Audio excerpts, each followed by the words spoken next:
today was the most emotional day of my life. I was crying the whole day and it was just really emotional, and I felt bad because I didn't tell my mom that I was going to do that, and she didn't have any idea that I was. Hi guys, and welcome to my very first YouTube video. My name is Esteri, I'm 20 years old and I'm from Tampere, Finland. Finland is not the most religious country in the world. Yes, technically it's a Christian country, but most people here don't believe in God, and that's how I was raised as well.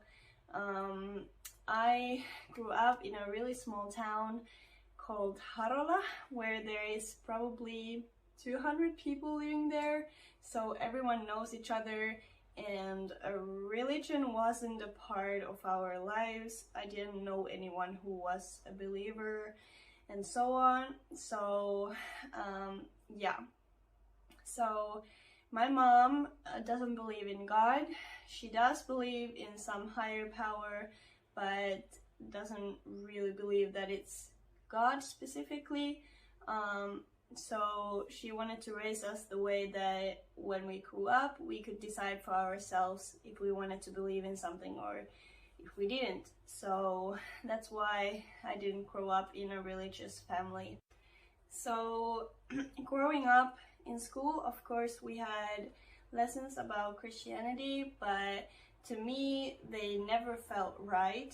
They never felt like anything more than just some stories, some fantasy, something that some people believe in, but that weren't for me, and I never understood the Trinity or anything of it, really. It didn't really feel right to me. So growing up, we did go to church every now and then from school and with my mom as well, but it wasn't about religion at the time for me. In Finland, when you are 14 or 15 years old, you go to this summer camp that is based on Christianity, and they teach you a lot of things about Christianity in there. And at the end of the camp, there is this ceremony called confirmation, where you basically get the permit to get married in a church, etc. So in Finland, most people do that. They go to the camp and do the ceremony, even though it's not about the religion to them, most cases. So it's kind of just like a cool thing to do, and after the confirmation ceremony, you usually get a party where you invite your relatives and stuff, and you get a lot of presents and good food and all that. So that's probably why most people do that. At least for me, that was it, and for everyone I knew, it was about the party and not about the camp that much, and not about the religion at all. So when I was 16 years old, I graduated from the elementary school and decided to move to Tampere, which is one of the largest cities in Finland.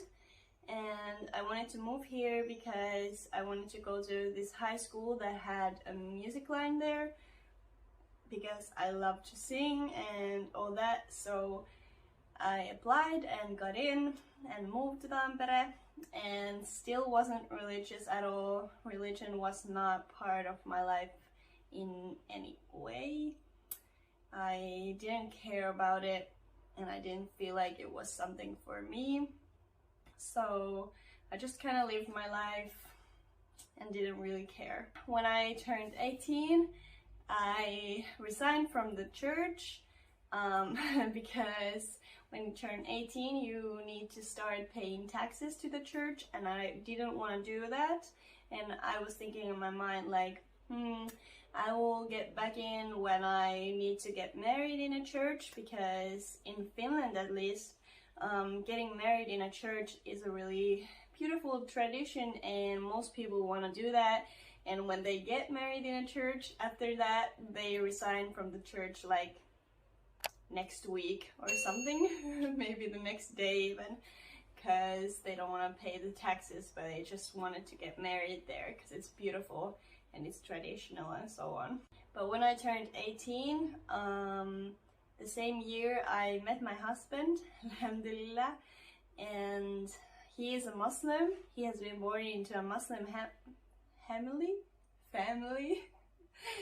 and is a really religious person, alhamdulillah. And every now and then he would try to tell me about Islam, and I would shut my ears. I wouldn't want to listen. I was just like, oh, don't talk to me, please, can we talk about something else?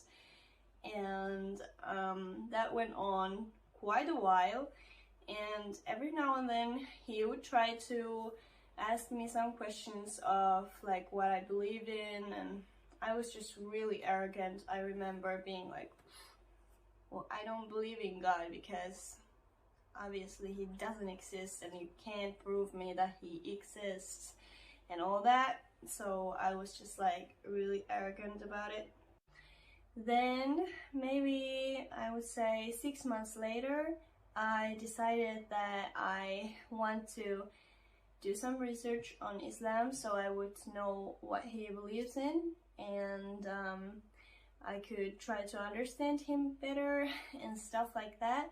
So I found out that you could listen to the Quran in Finnish from Yle Arena, which is a media platform where there are like news and TV shows and the radio and all that, and the Quran was also there in Finnish. And so I started listening to that, and I thought to myself like, okay, that's cool. It's really different from the Bible because it's not about stories, it's more like how you should be living and stuff like that. So that was really interesting to me. But yeah, so I started listening to it, and every now and then I would have some questions about it, and I would just write them down and then later on ask my husband or Google them as well. So I started learning how to pray, and then a couple of weeks later I decided to say my shahada, which is the what is that in English? The declaration of faith, uskon tunnustus in Finnish. I decided to say that and went to a local mosque and did that, and the day was the most emotional day of my life. I was crying the whole day, and it was just really emotional, and I felt bad because I didn't tell my mom that I was going to do that, and she didn't have any idea that I was converting to Islam. And so I felt really bad about that, but at the same time it felt right to do, and I wanted to do it pretty soon because I thought, why wait? Because I'm sure that that's what I want to do. And just a little reminder that even though you say your shahada and become a Muslim, it doesn't mean that you have to be the perfect Muslim. It doesn't mean that you have to know everything about Islam, because that's just not possible. You can never know everything about Islam, and you can never be the perfect Muslim.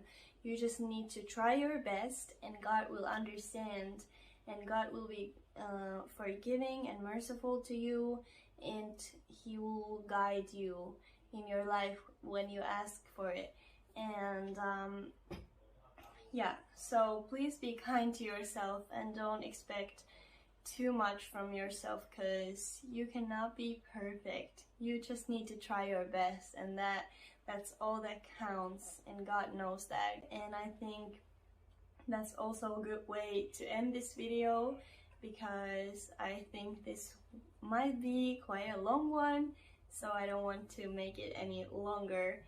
I hope you enjoyed this, and If you have any questions, please leave them down in the comment section, and inshallah I can make more videos about my journey and what happened after my shahada and how I started wearing the hijab and all that.